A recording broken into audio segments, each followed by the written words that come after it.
Hold up. Every day I wake up, wake your ass up. The Breakfast Club. Y'all finished or y'all done? Morning, everybody. It's DJ NV, Jess Hilarious, Charlamagne the guy. We are the Breakfast Club. Loren LoRosa's here as well. We got a special guest in the building. Yes, indeed. Ali Siddiq. What's Welcome, good? brother. Good Man, morning. what's good? Thank How you feeling? Thank y'all for having me back. I'm good, man. Got a tour. He said In the Shadows tour kicks off August 22nd in Atlantic City. Yep, we back on it. You know, I took 6 weeks off and now I'm coming back. So yeah. How much do you write, Ali? Oh my God. Man, every other day. It gotta be, right? Yeah, every other day. Because I was watching Two Sons. Two Sons is an hour and 20 minutes long. Yeah, that's the easy part about my family because I know them. You know, I don't have to Right. I don't have to really write nothing with that. I just have to structure it. You know how I must say it, and then Rugged was a little bit more, programmed. I had to really write out Rugged to know which stories I was gonna say and how I was gonna say them and the timeline. I try to write everything in chronological order. Yeah, so that's the hard part. If I forget a story, then I got to go back. Now it's like this nigga lying because it don't match the timeline. So when you go out on the In the Shadows tour, how much of that material do you use, or you just leave all of that on YouTube and you just got something brand new? So In the Shadows now is the new special that I'm shooting in February in DC. Okay. So I'm gonna shoot 3 new specials in February in DC. I just shot 3 in Detroit in October. So we got 5 specials in the can that we can drop. That much material? Damn, man. Yeah. Jesus. Yeah. So Do you feel like breaking down the business? I just want to know how that translates into dollars. it's like how many the I don't whole need the amount. I you just need wanna the know whole how- program? Charlotte Okay. like a bird. Like, I like the business of it. How I want you to know the make it? business of it. So how a special translates from, okay, so let me start with this. I'm always insulted when somebody say they saw me on Netflix because I'm like, no, you did not see me on Netflix. You saw me on YouTube because I'm an independent. So what happens is I shoot the special, so I get paid for doing it because I only shoot when I'm on tour. So I shoot in the places that I'm performing. I'm not, let me pick some day and shoot Do a somewhere special else. version of it, right? I'm doing the special because I'm ready. When I got to Detroit, I was ready for the 3 specials. So we sold out the 3 shows that we did. So we do 2 shows for each special.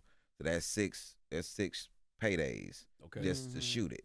So then after I shoot it, I premiere it on a different platform for my immediate fans. So now that I'm at 1 million followers on YouTube, that's 1 million people that have the possibility of going to the platform that I put it on to premiere before anybody else sees it. So it could be any platform. Just something you pick. Okay. So, but we do moment.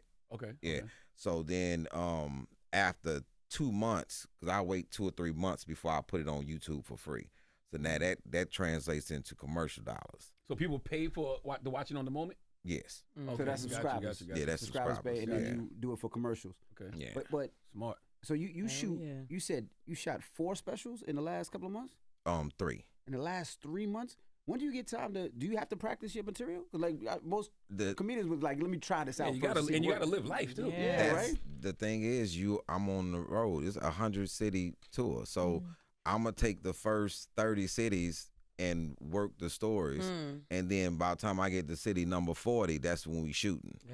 You know what I'm saying? So I'm gonna work all these. So we got 44 dates, 44 theaters after I do Albany on Wednesday.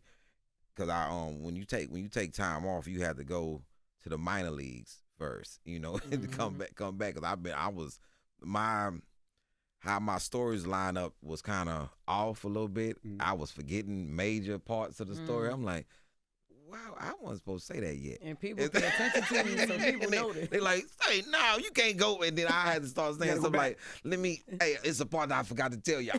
Right, You know what I'm right. saying? But it works because I tell stories. So I'm so connected to my audience that they wait for it. Like it and it's a very special thing that I really think is cool because I transitioned after I've been doing stand up 28 years. In December, it'll be 28 years in December. So how I used to be, when I look back at how I've gotten to this point, is crazy because now I'm going into how I got to this point now in the new specials, how I even started. Because people will say somebody wrote years ago that I started in prison, and I keep trying to clean this up.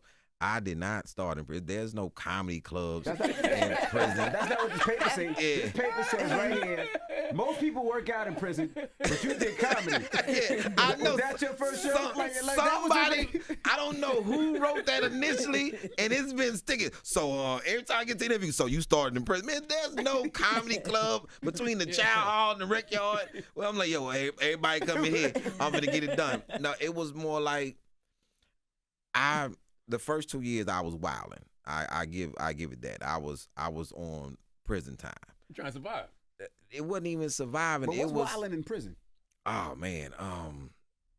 Okay, so they used to have this. They used to have a mop bucket with the handle. Mm-hmm.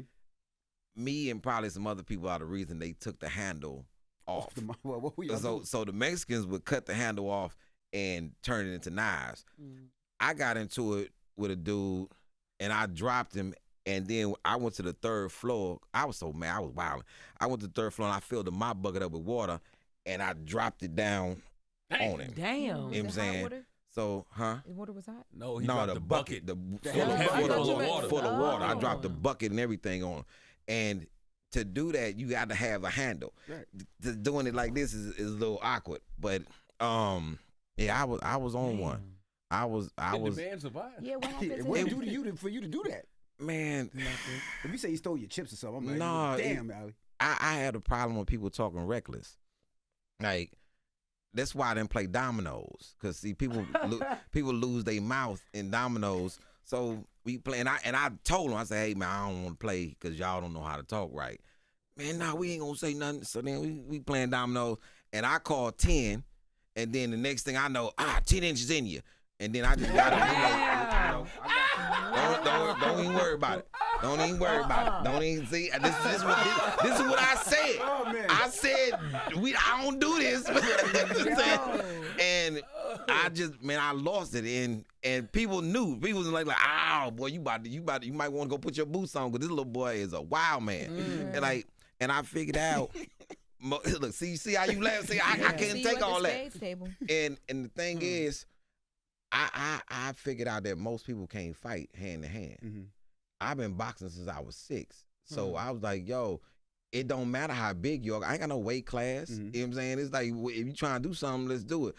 But in there, you have to check somebody's chin, you know what I'm saying, about everything. And it just became too much for me. So about 2 years in, this old head told me, he said, yo, man, you can't keep living like this.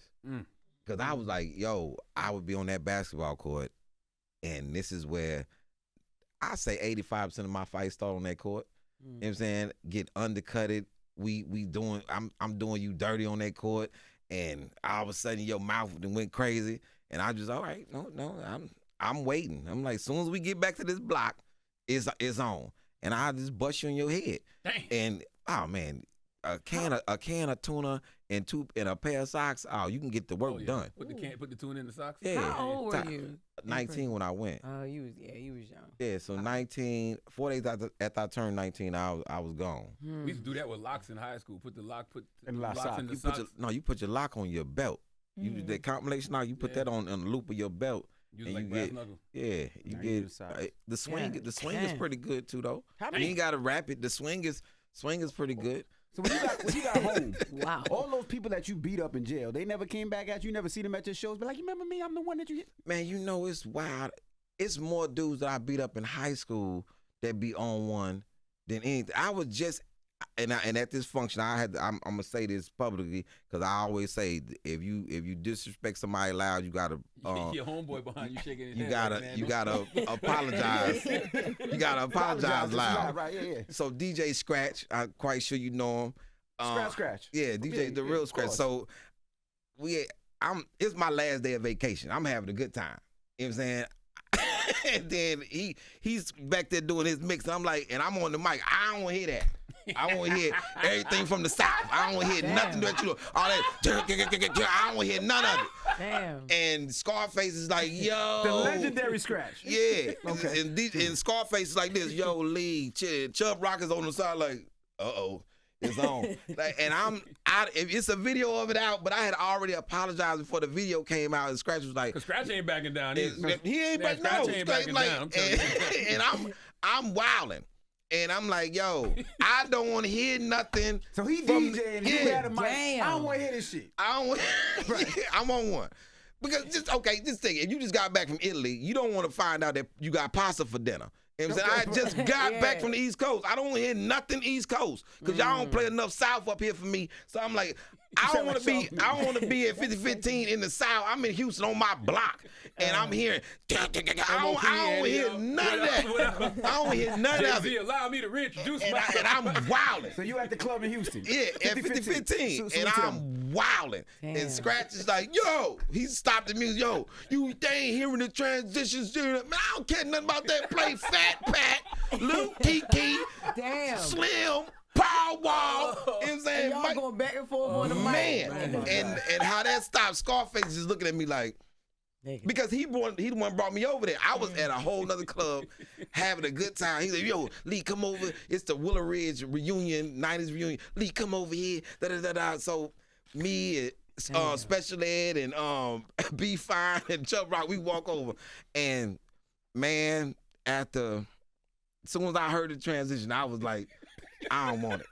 I don't want it. And Scratch was like, yo, man, what did you do? You talking all over my stuff? I'm like, man, I don't give a damn about that. And but I want to apologize to DJ Scratch. No, I wrote him a text. He'll show people the text. I wrote him. I'm talking the next day. My man was like, yo, boy, you was on one that man, and he showed me the video. I said, man, let me hit Scratch. Yo. Yes. I said, yo, bro. My apologies, I was on one, and then the video started circulating, but people don't know I apologized already. I got to see this video. I ain't see that. I missed that. Yo, and that you just, and I know I was spazzing because when Scarface told me to chill, I just gave him the mic and I looked at the crowd like this. I'm like, yo, don't nobody move. Damn. And Houston like, okay. So was the crowd into it before you got on the mic? Was they into Man, I'm not going through all that. Right, I'm just, right. I apologize. This is what you wanted to hear, and you apologize about it. So look, when after the video circulated, did Scratch get mad all over again? I don't know. I hadn't spoken with him, but I know I apologized way early. Yeah. Look now, Envy looking it up. I got to see it. I got to see it. He ain't respond to the apology. That's Yeah, my he type of did. carry on He right accepted there, he accepted my apology, but then the video wasn't out yet though. Got it. Him like, man. Nah, that's my type of carrying on That's right a there. different level. But I already apologized. Right. You know what I'm saying? So you and can't get mad And I looked again. at my press schedule. I said, okay, popped right up, Breakfast too, I was Club. gonna say. That'd be a good one to New York. apologize again. You gonna get it directly. You in New York. Your Yeah. friend Oh, is you got shaking on the his- stage. He said Yo, that I'm he had already the on mic. the stage. Don't do that, Envy. I was already on the stage. Look, He right next to him, sitting look, down. Like, Ali, you going crazy. Climbing over a gate. yo, What was you drinking? Ali. He is playing MOP too. He is trying to play. I don't want it. What the hell? Yo, but y'all I gotta. feel your pain, Ali. It's the he shook apology. his head. No, No. no. It's the apology. With the mic. Yo. It's my last day of vacation. Hold on.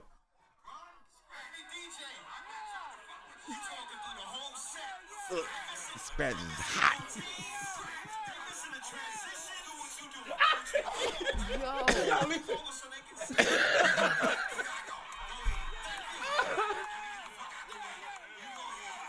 You see, Oh, man.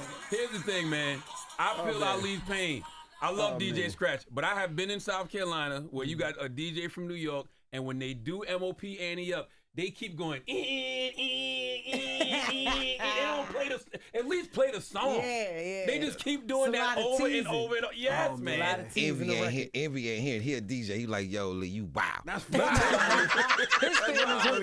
His little feelings He's hurt like, yo, now. that's wow. I don't even understand. God. I used to run a record pool. Do you know Scratch? That was the first time you No, met him? that was my first time I met him. Damn. It was that, but I know his work. I used to run a record pool, keep players record See, pool. Ali would have beat us all up. See, because we would have tried to jump Ali, think he was just some drug nigga, and then he would have came out with boxing and tuned us all Yo, up. it was.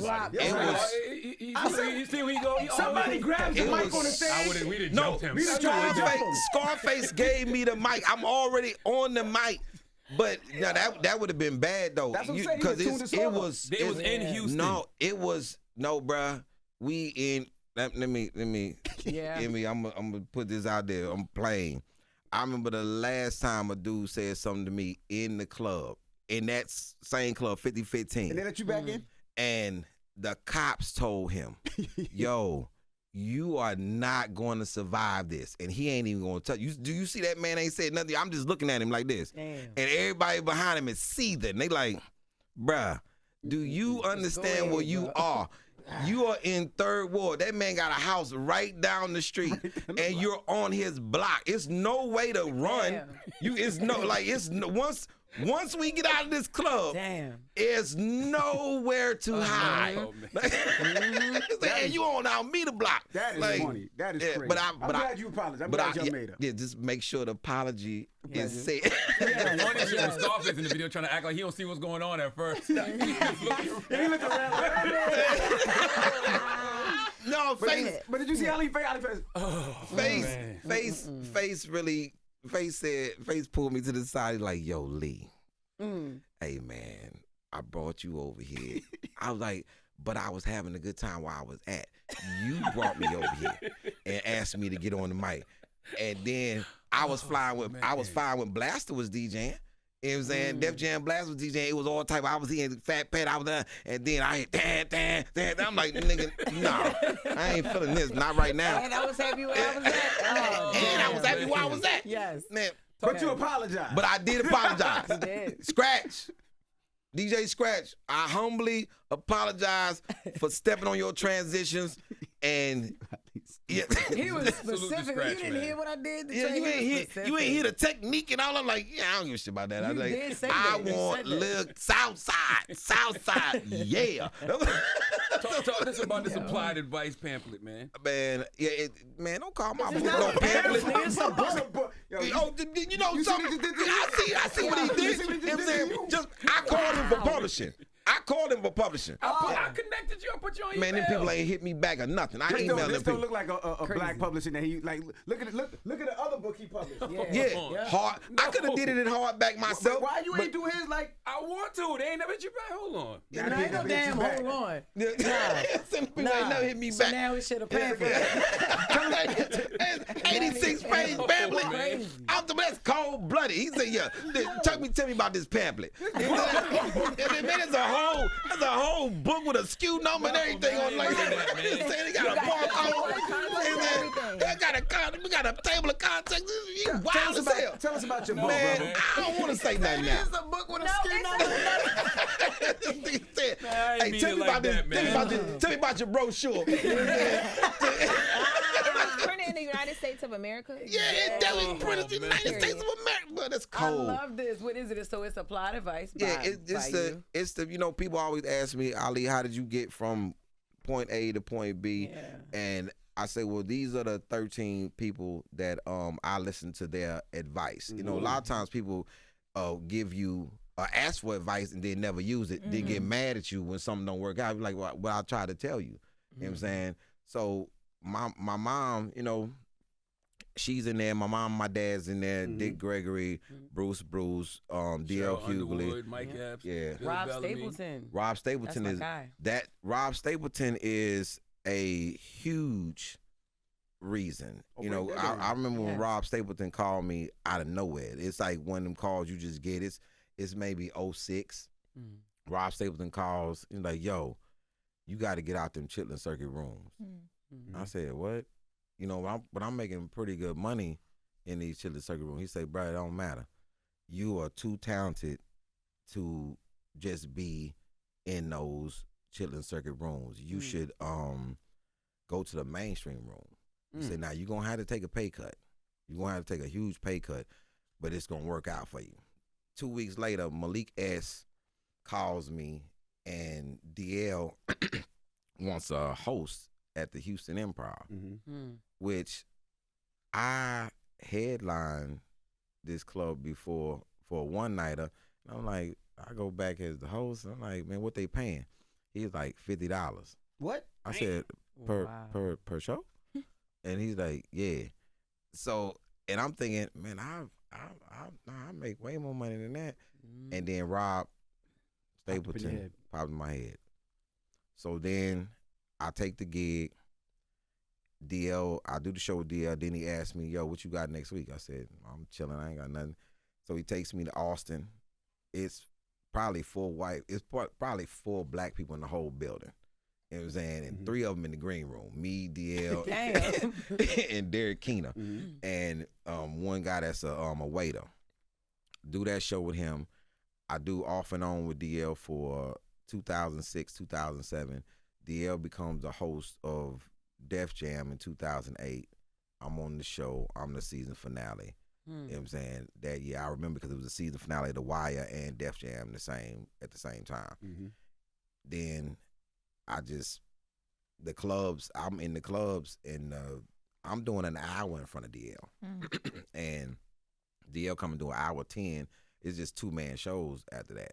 So it's like the training and being with DL taught me how to be very classy in my approach to how I dealt with the GMs, how I dealt with the managers, how I dealt with the wait staff, you know, because when you think about it, the clubs promote from within. So that waitress that you mistreated, now she's the manager of the club. That's real. You know what I'm saying? Or like the big shout out to Raymond Cook. He runs all of the improvs in Texas. Raymond was a server when I came to the improv, but now he's the head guy. You know, because they want you to know the ins and outs of the whole entire business. So people go there and some comics go and they mistreat these people. You know what I'm saying, and don't know what they'll be 6 years down the road or 5 years down the road. And young comics, man, that's on the road with other people, they done start becoming elitist because they thinking that who you're featuring for, that's not you. You know what I'm saying? Like I hear these young comics, oh man, you in clubs. You know how much bread you can make in a club? Yeah. You must say, because you've never headlined the club, so you don't know what the check look like. You know what I'm saying? So I know Baltimore, when I came to Baltimore Comedy Factory, we did 8 sold-out shows. Crazy. That check was so crazy, and I was like, yeah, I don't want to do no theater in Baltimore. I'm good. And dude's like, yo, you can do this every time. I said, every time? And people don't realize how much money comedians make in them clubs. And don't realize how well comedians are living. Like y'all be balling on the low. It's some people that, you know, that came to the crib and they was like, so this you? I was like, I got like 6 of these. Like, you got 6 properties. Yeah, I can stay all over Houston. You know what I'm saying? Hey, this your car? Yeah. This what we doing? And like, yo, but I've been rich a long time. I've been rich like twice. You know, illegally and legally. You know, legally I just sleep better. You know, so you know, when people I listen to people on the internet and people be talking fly. I'm like, okay, just put your bread up versus you know my bread. I'm talking about liquid. I ain't talking about no. And then my stocks and bonds, that's the other thing. But you talking about liquid? We can put that on the table. Yeah. And that's what's so funny because if you flip it, right, you got probably comedians who do a lot of stuff online that people will think because they're getting all this attention, they got the bread. But it's actually the other way around. It's the comedians that are constantly working in them clubs that's actually making the money. Yeah. And working, period. You know, you can be a writer on a show and be doing well, and a comic that's in the club is still doing better than you. Yeah. Right. And then when that show is over, now you trying to find work, and the guy who's been on the road is still making a check. You know, even when I'm practicing, my bag is crazy. Even when I'm practicing, before I get to like I did, 5 weeks, all of August in the this first part of August, all in the clubs. Now the theater, I'm back. I'm at the Tropicana on Friday. We've been sold out for 3 weeks before I even got there. They say you want to do another show. I'm like, nah, I'm cool. I just want to go home. I've been on the road for 9 days, but when all my checks in my backpack, I don't cash my money until I get home. I want to go to my private banker. I want to walk in and watch them people be. This is the type of stuff I get off on. That people be sitting in there waiting for people. I just walk in and lady just like, and I'm like, oh, how long y'all been in here? That's the only thing that make me happy is small, luxuries. I don't need nothing. I don't need nothing big. You know what I'm saying? But I love that. Yeah. Ali, what made you become a comedian? Man, this is what I think that I was good at. I think that me wanting people to be happy and learn from stuff that I was saying was kind of my push. Because when people say I started in prison, I was on closed custody. They made me the SSI on closed custody, and they ain't had no TV. And so when I was working over there, these boys been locked. They lock up 23 hours a day. You know what I'm saying? They get out just to shower, and they been back there a long time. And it started with me just wanting them to have their food hot. They would bring this food, and it would be cold. And I always knew this is why they be over here tripping, because y'all don't give them no clean clothes. And because the difference with clean clothes in the prisons like this. So because I'm not on closed custody, I have the ability to go in there and lobby for some brand new underwear. And this is when I knew I was never going back to prison, because all your underwear is in a warehouse. They wash them all together. So then when you get out of the shower, they just throw you underwear, and several people then wore these underwear. Yeah. You know what I'm saying? So you get some new ones straight out the box. They will never see the laundry again. You keep them and you wash them out yourself. So they was giving these dudes the worst underwear, because I had to pass out all their stuff. I'm like, I'd be like, oh no, somebody that blew the satchel off these. Like, wow. You know what I'm saying? So, who knew some larges? Right. But so I went to the laundry. I'm like, man, let me get a box of them clean underwear, man, for these dudes. You know what I'm saying? Let me make sure they food hot. Because what y'all not going to do is throw defecation on me like you was doing the rest of you. And they was only doing that because they was getting mistreated. So I started letting them read the paper, because I would read the paper every day. Let them read the paper. Then I started telling them what was going on in the unit. And since they ain't had no TV, this is my contribution. I would watch Martin so intense because I was gonna go back and reenact the whole episode for them, because they ain't had no TV. So after Martin went off, I didn't have nothing to give them, so I just started doing commentary about what was going on in the rest of the prison. I sit there with that broomstick and be like, it's all 3 runs, and they on the bar. What else happened? And so you did start comedy in prison. Yeah, That's where the story come from. That's where it was at. But that's not starting. Stand-up. I started at Just Joking Comedy Cafe. That wasn't stand-up. This is me just telling stories. But I was very. Man, that's you doing comedy. Your whole style of storytelling. You're not a punchline person. Right. You just storytell. Yeah, I just reenact the situation. But it just hit Ali like, damn, I did start doing He probably said, I wasn't getting paid for the shit, so it wasn't comedy then. Yeah, you wasn't getting no check, you. So the other thing about it, so people would say that I was funny because I would stop a lot of altercations. Like after the first 2 years of me wilding, my whole mindset was, now if you want to get beat up, don't go to school. And everybody know that it's about me. Hey, I'm gonna come to you. Hey, bro, what's your education looking like? Because if you stay in here and you just doing prison stuff, when you get in the world, you're gonna be back. So you might want to get a GED, you might want to get a trade or something. Because if you don't, everybody else on this block goes to school to do a trade. You're gonna be stealing. You're gonna be stealing out people lock them. I don't want you to get killed, bro. and go to school. And if you don't, bro, there's a fight gonna come with this. And you just not gonna fight me. You gonna fight Mitch. You gonna fight Brian. And everybody like, yeah, bro, we go to school over here. And this is the mandate when we was on tour radio. You had to go to school because if you didn't, your mind is gonna drift into something crazy. But when people tried to fight, I would just rationally just come over. I'm like, hey, y'all about to fight? Ali, man, what you want? I say, bro, I'm just, can I ask a question? Damn, y'all so hostile. So I just want to ask, okay, y'all about to fight. Which one of y'all are willing to lose this fight twice? Man, what the hell you talking about? I said, because one of y'all going to win.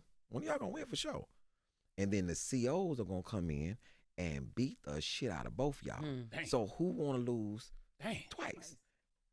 People start laughing. Then they start thinking about it like, yeah, that's what's going to happen. I'm like, yo, unless it's something major, bruh, it's not worth it. Because them COs, man, I always think about it like this. On Bugs Bunny, when he would hit that dude on the head, he asked you how many lumps you want, 1 or 2. They gonna give you 6. Damn. That stick, and them choking you out and all that. And I'll just be sitting there, look at you. Now look at you getting choked. Now I told you over there, you ain't had to get all that. You ain't had to get drugged. Or you looking bad, fam. And when they bring you back, you're like, look at your head. And I ain't gonna ease up. I'm like, look at your head. But see, I warned you. So you went from the one wilding to teaching other wilders not to wild out, right? Yeah. And then you also seem like you did a lot of like mental work on yourself as well. Like, what makes you angry now? Like, does anything make you mad? Oh man, this is where the work really happened. DJ Scratch playing East Coast music. After that, years later, right now. DJ Scratch, I was just wild. But this is what makes me upset now, that I'm trapped in this prison of always having to let sucker dudes make it. You know what I'm saying? It's always, Ali, you better than that. Da, da, da. But that's the problem why dudes keep being suckers, because somebody always talking somebody down from, putting hands on. So in incarcerated, you can't say nothing false about somebody and not have to see. You can't be running your face and then not have to see that person. Yeah. And you can't. It's like people in this society don't understand consequences. So you can say whatever you want to say and be disrespectful on that internet and be disrespectful in interviews and do all the rest of that. But you what I call talking from a safe space, if you talking with a crew, you talking on the internet, or you talking out of town. You know what I'm saying? Anything I've ever said, I done said straight up to a person. You know what I'm saying? And if you want to see it, bruh, I'm not willing to lose no scuffles. Yeah. So and it's whatever. We can do it in the ring, or we can do it somewhere controlled. But I'm in this prison where I have to keep letting people make it. So when people say something crazy, it's a lot of talk that happens with me with people. Yeah. And I respect, man, big up to DL and David Banner, because it's a lot of Dre. It's a lot of talk that has to happen with me, because it just irritates me that people can just say something so crazy, and then people start being on their side without no facts, and you like, yeah. And I can say I'm cool, but I don't see you. Then when I see you, I don't think you know what on sight mean. Yeah. I don't think that these dudes that be talking, Dick Gregory in that book told me this. Yo, man, these people, you gonna make it if you can control your attitude because of this. These are industry people that's playing something. Yeah. I was this in the 80s. You know what I'm saying? I was a formidable opponent in the 80s. Then when I got busted in the early 90s, I was already in the streets way before New Jack City. A movie didn't make me be in the streets. So, and what I did inside, man, I really gotta pray for people and cry for people, because I'm like, yo, man, what I do to you, you don't really understand, because I've already done it. Like I'm not playing with you, and you don't have, like, in this on my children, you really don't have enough people to stop me from doing something to you. You really, I don't care nothing about your security, bruh. I don't care nothing about none of that. But what has to keep me together is me. My children have to come into my head. It's been one time I let somebody puppeteer me to so much violence that I was going to do something to this whole family. And it wasn't no secret. Like, they see me. And I'm telling them, yo, listen, yo, people started this with me. And I'm by myself. I'm not coming with, man, I ain't got, man. Yeah. He is here for the people, not for me. To save me from myself, because I will get out there and he know me. I'm not going to say nothing. I'm going to be like this. I saw that you sat down with Carmelo Anthony on 7 p.m. in Brooklyn, and you was talking about the situation with Katt Williams, right? Yeah, I don't want to give him no press. I got you. Yeah, because that's a whole nother. And then the first thing people do is come to me, yo, Lee. That I say, man, you know what's crazy? When somebody can spin the narrative from what the actual problem was. Yeah. This ain't about me knowing you or you knowing me. This ain't about that. It's about you challenge somebody to something, and then I challenge you to the same $1 million boxing match. It's in the ring. Well, and then you go on Willie D. If I thought he was a celebrity, I would give him the match. Damn the celebrity, I got the bread. Yeah. Because guess what? You can hide behind all of that. Who knew who Buster Douglas was when he fought Mike Tyson? I didn't. No.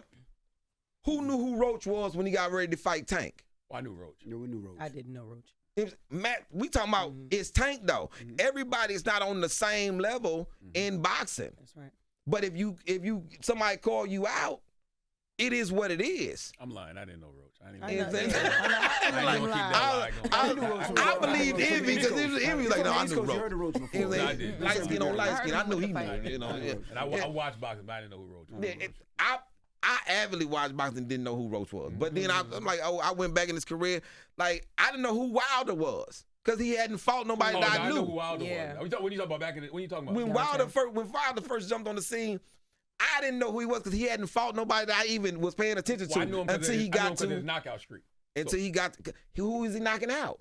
I mean, a bunch of nobodies, but at the time, the heavyweight division really didn't have nothing, and he was like loud from Alabama, the Bomb Squad. I paid Wilder a lot of attention back then. I just know him because I know him from to this day. I remember that to this day. That's how I know And that him. was later That was on. way after. Later. But when I saw Wilder, I was like, oh, he gonna lose to this boy because of the lineage. Because Emmanuel Stewart's son, was training him. Then Emmanuel Stewart's son started training. I'm saying, nah, he ain't gonna beat Fury, because Fury gonna know how to box. And anybody know about Emmanuel Stewart? All boxers, all heavyweights over 6 foot, Emmanuel Stewart has trained, and they have become champions. Yeah. Now, Wilder had a chance to train with Emmanuel Stewart, but I guess whatever didn't work out. And then I looked at his legs. I'm like, them some little legs to be. and boxing is in the feet. Boxing is in the feet. So it's kind of like when we was locked up. If a dude hits you with his best shot and you don't drop, he know he's in trouble after that. I done hit you with everything I had, and you ain't. I remember this dude stole me. I was looking this way. I turned around. Pow! I'm like, is that what you did? And then he started running, and I'm like, and I had the jump rope, and I right around his neck. And then, man, if them COs when they came, it'd have been bad for him. But because you stole me, and as soon as you steal me, I already know you scared. If you come with somebody else, I know you scared. You know what I'm saying? And that's from my grandmother. You know what I'm saying? I got into it with some dudes, 8 dudes, and my grandmother say, well, go back out there because they scared. It's only you. Now, she was halfway right. 3 of them wasn't scared at all. 3 of them was ready about that business. You know what I'm saying? One of my OGs told me that a long time ago. He said, whenever you got a problem with a person, You approach that person and you pull them to the side and you have a conversation. You walk up on him with a bunch of people. He know that you really ain't serious. Yeah, because I don't walk up on nobody, no bunch of people. I'm like, yo, let me holler at you real quick. You want to step over here? And I ain't finna make no scene and none of that. I'm like, hey, bro, listen, you said something that was out of pocket. You know what I'm saying? And then this is the other thing is when other people jump on the bandwagon about clout. Clout? What I need? What? How does that even equate to clout? It don't even equate. Like, it's no dollars that come from that. It's nobody going, oh, let me go see him now that they got it. No. But so you forget how long I've been doing it. So why would I need? And I'm talking about. And then when I hear veterans saying things, I'm like, oh, so you jealous of what's happening right now? So now you trying to pick a side in order to get clout. You know how crazy it is for somebody who always report about what other people doing to talk about somebody else trying to get clout. So you trying to get clout. That's what you do, right? That's what you do on the radio, right? That's what you do on whatever you doing it on. But it's a funny thing, especially when you know in your head the truth. But on My Two Sons, you start off the special by talking about how you don't want to fight no more at 50. Yeah, that's on the special. I didn't want to fight my son. But you'll take I ain't want to fight my son. That's on the special. That's different. You know, but yeah, My Two Sons. Yeah, but you know, my hand, you know, I don't want to fight nobody though. I really don't. Yeah. And then, but I don't want to be. I have trouble with people lying on me though, because, and people are like, well, why is it so important? I said because it is. Emmett Till happened because of a lie. You know what I'm saying? It's a lot of things happen because of one lie. Propaganda is one of the biggest things that happened to black life. Slavery was one thing, but the propaganda of what was sold about us after that is the most crippling thing. Yeah, they made a whole movie called Birth of a Nation, came out in 1915, and a lot of the negative stereotypes that, you know, that were put on black people were because of that film, a fucking film called The Birth of a Nation. Came out in 1915, I believe it was. And they made us, the whole stereotypes about fried chicken, everything came from that film. Damn. But I guess I do have one question. You know, you said you don't want to talk about it much. What has the conversation that Katt Williams is having done to you? Because you're so successful in booking all the shows and making all the money. So, like, what does him clearing up anything do for you? It's not about him clearing up. It's about the lie that's being told on you. You know, it don't work for me. That's about the opening of the show versus how that happened. You been on the show? On what show? So wasn't the conversation that you had a contract with the club, which is how you were opening for him? See, you saying that's the. Okay. That's the lie. You saying? I don't even know the story. So the story. That's the lie. Yeah. So the story that from what he said and what I read was that he was saying that you only opened up for him because you had a contract with the club, not because it was something that was a part orchestrated within the show. Then why? And watch this. Nobody is smart enough to say, well, why would he have to pay him then if I had a contract with the club with the venue? Why would he have to pay me? If he already came, yeah. Because you said that he paid you, but you didn't cash a check. Never cash a check. But why would he have to give me a check if I have a contract with the venue? I've never had a contract with no venue to open up. That's why you would never find another comic that said, oh, he opened up for me at the Reliant Arena. I've never even opened up for nobody there. So the lie is he had a contract with the venue. That's why he was there. At first, I wasn't on the other version. I wasn't even on the show. So now I'm on the show. But it's because of this. Then it's the lie is I walked into the green room and told his whole crew I'm doing 30 minutes and none of y'all can follow me. You talking about niggas who don't even talk to nobody at the shows. And who are the 5 people? Now you got to get your crew to lie to still be a part of your crew to say who are the 5 people. Ashima Franklin ain't gonna say that. She ain't gonna say that because that's a lie. What is your problem, nigga? Which one is the problem? At first you didn't know me. Now I got a contract with the venue. Nigga, where you get that from? You just pulling shit out your ass to try to make yourself look better. Because you don't want that ass whooping that I asked you for. Because, nigga, I don't even understand. Then you said you put me out of the club. You didn't put me out of shit. I walked out to get my partner Ghetto, and they wouldn't let me back in. But I performed for 2 nights. That's the confusing part. But if I had a contract with the venue, wouldn't the venue pay me? And let you back in. And let me back in. Why wouldn't I be there and say, Ralph, come open this door? did you really not cash the check Katt gave you? Man, I threw that shit in the trash. How much was it? $1,500. That's a lot of money, man. That's a stimmy. It wasn't a lot of money for me. Damn. I was only there because I was asked to be there. If I wasn't asked to be there, I would have never came there. Oh, and the other part of the story was I came there and I was looking to perform. Nigga, looking to perform in Houston? Why would I be looking to perform? Not when that was this. And then what's crazy is he's saying it as if this is modern day. Nigga, this is in 2014, 15. Before you had all the crew with you. Then we don't know each other. Bro, this not even about us not knowing each other. But if people go back to Prairie View, A&M University, damn near 2000, 4 or 5, it's me, Katt, and Alex Thomas performing there. 1,000 kids with pictures. Before that, we in Shreveport. Like, I don't even understand what it, and prior to that, when your name was Cat in the Hat, I booked you and Rodney Perry at my comedy spot because I heard that you wasn't doing that well, and then I reached out. Sharon Baldwin, I tell anybody, he faxed me his headshot. You know what a fax headshot look like? It's just like a blurred copy of you, nigga, with a top hat on and a cane. He faxed it. What year was this show? This nigga, it's the early 2000s.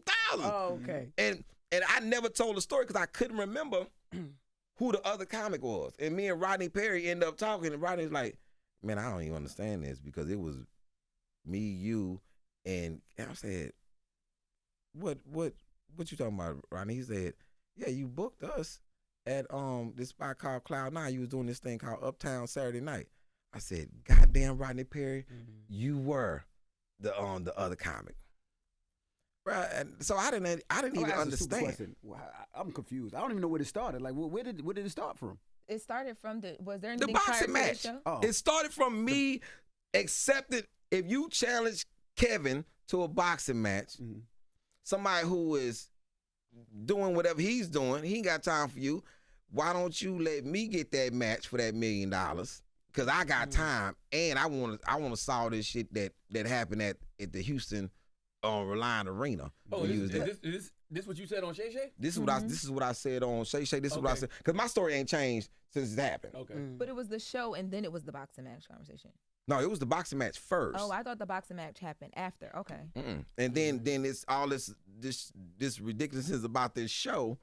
And I'm like, bruh. He said that on Carmelo and Miro show. Yeah, 7 p.m. Yeah, but he was on Willie D first with a whole nother story. Ali, I ain't gonna lie. I might have missed that. I hear all these stories. I ain't gonna want to box you either, bro. Why would I want to Didn't fight Shay- you? Didn't Shane put y'all on the phone together? No. He Oh, I offered thought to, he- though, okay, right? okay. Yeah, he goes, and I want to be there because I don't trust you. I said, man, you can trust me. I just want to see what it is though.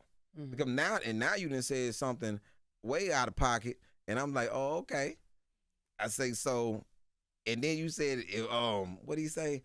On site mean on site, nigga. Stop it. I don't want to see Like- you and Katt Williams Like, fighting. stop, That would look stop crazy. it. And like, yo, bro, stop it. You know what I'm saying? Yeah. And like, yo, man, and at my worst, like, man, bro, I'm with whatever, the ring or the street, but I would prefer in that ring. You can't beat him in a race though. Shut up, man. Hey, Man, yeah, right. man, I don't give a damn about this nigga with these big shoes on. That fast the shit out Hey, you gotta be when you run from niggas. You gotta be. Now look, I was looking at this Netflix thing you posted. It said what we watched, the Netflix engagement report. I thought this was dope. From December 2024 to June 2025, if your specials were on Netflix, you would have 3 of them in the top 9 of the specials that they put out from December 2024 to June 2025. That's impressive, brother. Those are Netflix. Those are Netflix numbers, right? So Netflix, I So saw these- you posted, but it's from Netflix. Yeah, Netflix. That's What we Netflix. watch. That's Netflix Yeah. numbers. This is where people talk about cloud and the rest of this. I've put out a special every year that the opposition has put out a special too. Those are Netflix numbers. It's a special that's not on there. Somebody's special not on there in viewership. Who's special missing? It's not a special that's on there. I'm just no cap, no flex, nothing. I know one thing in viewership. It's not a special. It's the special that's not on there. Was that the same time though? When did Katt At come the out? exact same time. You know what I'm saying? Yeah, it's a special that ain't on there. Well, to be fair, Ali, this is from December 2024 to June 2025. Katt came out. The week after mine. The week before mine. The week before. It did. I think Katt came out in April. This still the IMDb is saying April 9th, 2024. Yeah, so he and wouldn't then, be on it. I'm just telling you, it came out in April. This is from December 24 to June 2025. Katt came out April of last year. What you want? 2024. You ain't gotta look at me like you look at Scratch. You do know you do know I dropped a special in 2024. He drops I every year. dropped 2 specials in 2024. Every year. But I'm saying the 3 that you dropped are all from 2025 though. That's the 25 list. The 24 list says the same thing. Oh, I ain't see the 20. Hold on, let me look at the Yeah, 24 list. it's Hold on. 20. I see here for Katt Williams is May 4th, 2024. Yeah, the one I'm looking at is from December 24 to June 2025. Yeah, you know what came out of May? Domino Effect 3. But that And ain't what I 4 bought that up for. I and bought 4 that up to came say out. that you got I just- 3 specials in the top 10. I Ali. just, That's amazing. I just know I ain't doing no chicken shacks. Can we want some positivity, please? Yeah. Because This this man man- positive. this He man just said- tripping. All I know, I ain't doing no chicken shacks. Somebody said I'm in the chicken shacks. You know the funny thing? This man said, Jess, I don't even want to talk about it, give him no prep. No problem. I know. Yeah. Then Hold on, this is big though. Your specials outperformed 99% of all Netflix specials. wow. That's big, man. That's huge. And my 2 sons is in the top 5. That's right. Rugged is number 8. And Rugged is right behind it. And then the one I Marcus Duwally produced, is 9. Marcus Duwally is 9. big, bro. And I produced that. Completely independent. And completely independent. I know a lot of times people, this is one thing about black people, they always say you need to be independent, you need to be independent, but want you to be white endorsed. That's the other part about it. They want you to be endorsed. Unless you with a major, like I don't have an agent, you know. Wow. Yeah. I don't have I'm not signed to an agency, you know. So I just have my manager, my road manager, me, you know, and my publicity team, and then my production crew that I work with. Big shout out to Eric Abrams. And Matt Schuler. What we doing is like I'm about to start distributing other people's specials, turning my YouTube into a network, not just mine. So it was the test was the same program that I would do for myself. Could I do that for somebody else? And Marcus D. Wiley was the testing ground. So, and it's not just that. Well, we didn't just shoot his special. If you look, Marcus, we shot his special, and then we marketed him, and then in June, Marcus went on his own tour. See, that's the difference between how you teach somebody to fish versus constantly giving them fish. I don't find no pride in, oh, you know, Charlamagne been opening up for me for 8 years. I die, Charlamagne can't go on the road by himself. But if you out with me for 2 years and we build you and we give you your own lane, and then we market you in that own lane, and then we lobby our relationships to put you in these clubs by yourself, and then you do that for 2 years, and then in 2 years you in a theater by yourself. You know, Marcus shoot a new special in September. You know, we producing this new joint in September. So that's the way that you actually help somebody, not hold them hostage with you for 8-9 years, and then they can't go fish on their own. You know, that's a crazy mentality. DL knew I was leaving. Bill Bellamy knew I was leaving. I was with DL for 4 years. I was with Bill for 4 years. But Bill always called me Bobby Brown. I'm like, yo, I was leaving New Edition. You know what I'm saying? I was out.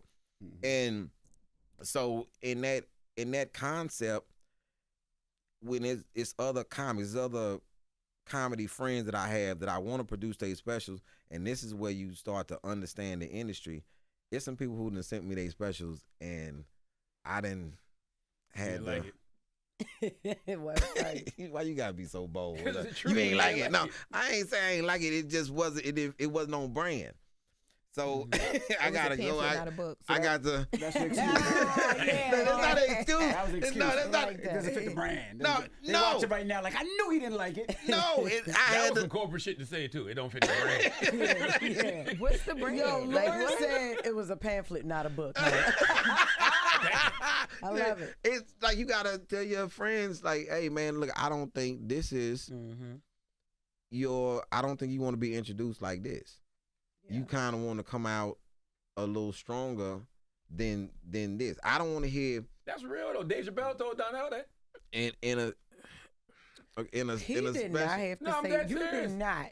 No, 'cause it was Donnell did his special during COVID, and by the time it was time to come out, it was kind of dated, like the material and shit like that. So Dave was like, It's not it. "This ain't it. You should go back and do it again." Okay. Why you pause like that?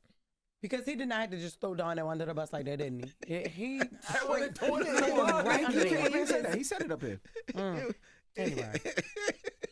Why you laughing like that, man? Get out of here, man. It's one of them things that You want to swing on Donnell too? No, I like Donnell. Donnell cool. It's just with me. You're right. You gonna have to up your pen. You know, with me in order to produce your special. It has to have a beginning, a middle, and an end. It has to have a through line because a set is not a special. You know, if people go on my YouTube, I never called what was it? What was that? Don't judge a book by its cover. I never called it a special. I never called PTA a special. It's a show, it's a set, but it's not a special. The specials are Domino Effect 1 through 4, and then Rugged and My Two Sons. And I did my Two Sons and Rugged to show. Man, don't try to lock me in no prison box. Before I ever did Mexican Got on Boots, I had been doing stand up for about 15 years, and I did it because I didn't want to get caught up in the whole prison stigma. Oh, you is a prison. So I never did any of the stories. So when my friends had heard them stories 1,000 times, and I remember Bill's like, "Yo, man, if you don't ever do this story, bro, I'm going to kill you." You know what I'm saying? Because this Mexican Got on Boots, and then this story about Feast, and I still haven't done Feast, and that's one of the funniest stories that. And then Brown and Win is funny too. The bodybuilding, big dudes doing bodybuilding, and had me judging the contest. Come on, give us one, man. You gotta give us one for you go, man. Feed some Brown and Win, one of them. Brown and Win on my Instagram as a cartoon now, but Feast is different. Feast is like 4'11", about 5 foot dude, but he has a huge afro that he ties down with a t-shirt. I wasn't gonna say Charlamagne until you said the afro, but go ahead. Yeah, that he pushes down with a t-shirt, but his afro is huge. This dude, this is why you gotta watch your mouth. This dude about 6'3", 6'4". We all in the cafeteria eating, and then we heard you can cuss up here, right? Yeah. I don't like cuss on radio. He said, "Bitch, give me some more pancakes." And we knew who was on pancakes that day because Feast worked in the kitchen, and we knew who was on pancakes. And we heard, "Bitch, give me some more pancakes." And this is when you kind of know that you're in trouble, when the whole cafeteria quiet, all the races are quiet, like white, Mexican, Asian, black. We was like, "Bitch, give me some more pancakes." I say, well, maybe Feast, this is what I said in my head, maybe Feast took a break and he ain't on the pancakes. And I looked, and Feast was on them pancakes. I was like, oh, shit. Dude came and sat down, and the Mexicans came to him first. "Hey, bro, yo, home, you need to go apologize to Feast." And he said, "Man, fuck that little bitch." Oh, my God. And I said, this nigga said it again. I turned to somebody. I said, "This nigga said fuck Feast again." White boys like, yo, my man, yo, listen, bro. You might want to go apologize to Feast. I ain't apologizing that bitch. This nigga keeps saying it. I'm like, my head is burning. I'm like, this nigga is wow. And they want him to go apologize because they don't want to stop the flow of whatever they got coming in. So he get on the block, and I come to him. I say, yo, my man, straight up, I'm just being, for real. You should go apologize, Feast. That nigga said, man, fuck you and Feast. Oh, man. I said, damn, fuck me. Damn, that's raw. You know what I'm saying? So I go back over. I said, don't nobody say nothing. And everybody went to commissary. I'm talking about and bust a whole 60. Hey, let me get 40 soups. Let me get coffee. Let me get some letters. Let me get all my shit because we're going to be on lockdown. We're going to be on lockdown. I know what this shit gonna be. Man, our doors roll at 4:30 in the morning. It's 5:20. Them doors ain't pop. My cellie, this old dude, to my, God damn it, I ain't get to go to commissary. I said, nigga, yeah, it's gonna be rough. Damn. Man, when they start calling Muslim brothers out to sell the talk, say, so tell me what happened in the cafeteria. I said, and I'm in there talking loud. I don't know what happened. I don't know what happened. Been in my cell all day. Man, Feast is in his cell, and Feast been there since. Feast has the old typewriter. Like the shit that he got that Harry Tubman typewriter. And we looking at Feast, and Feast looking like this. And Feast don't talk. And Feast mouth to me said, Feast been there since he was 16 years old. This man is in his late 30s. Brother, this ain't who you want to play with. And then they called the code, and we saw the situation. And I'm like, and the warden like, do you know what happened? I'm like, I don't know what happened, man. Nigga, I was in my cell. I'm not even on that block. But we could imagine what happened. Feast wasn't playing that bullshit. So what happened? Is the man still alive? Did you ever see him? No, we don't disclose that type of information. Damn, yo. God damn. On no radio. No, we don't do that. Damn. You had to ask me that off air. Oh my God. I just know. Don't nobody call Feast. No, you don't call no man out his name, not in there, because you can't, the echo's too loud. Because if one person, you let one person call you out your name, you on a unit with 3,000 people, you got 3,000 people calling you out your name. Your mental, you think, oh, I'm strong. That's just one dude. Nah, your mental capacity can't take your name coming from Charlamagne to, hey, bitch, you not gonna be able to take that. Yeah. And then you gotta think, in the free society, somebody call you out your name, you can walk away. Boop, boop, boop. I'm not wired like that. I'm not. My wires is institution. You might well put a gate around me. Cause I'm like, cause that's the first thing I'm like, who is this nigga talking to? Ali, I'm so glad you changed your life. That's right, man. Ali Siddiq, ladies and You gentlemen. need a little more therapy, though. You still I need it. You big on that therapy. Yes, I just need to talk to my friend. Cause he tell these serious stories and he be laughing at the end, and we like violence a little bit too much, man. I learned a couple things today. I learned That's right. you don't call Ali Siddiq a bitch. We should call no man a bitch. No man. And you don't play what's the song? Scratch play. I apologize. Don't play Annie up. Those are the two things I learned about Ali Siddiq. Yo, You don't man, play Annie up, and don't call him a bitch. Scratch. I apologize, yo. Listen, go get tickets for Ali Siddiq's new tour, In the Shadows tour. Where did they go for the tickets, Ali? Man, I go to alisiddiq.com or go to Ali Siddiq Comedy on YouTube or go to Ticketmaster.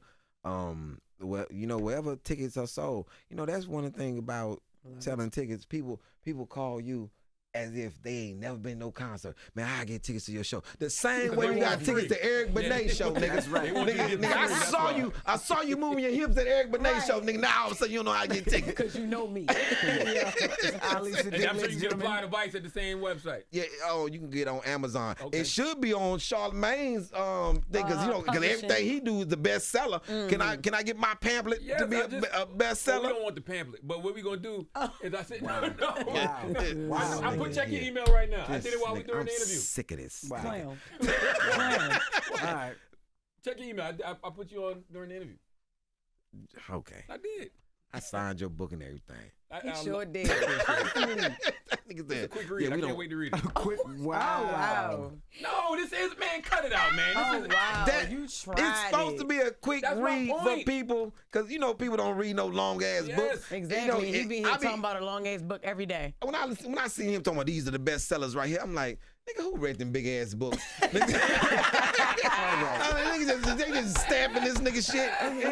Hey, you just give it to us, just gonna make it the best. That big ass encyclopedia, who read it, nigga? Envy got over that by. He like, I read the introduction. Nigga, he ain't read that book. All right. It's Ali Siddiq. It's the Breakfast Club. Good morning. man, turn that shit off. Shout out to MOP. Every day I wake up, wake your ass up. The Breakfast Club. Y'all finished or y'all done?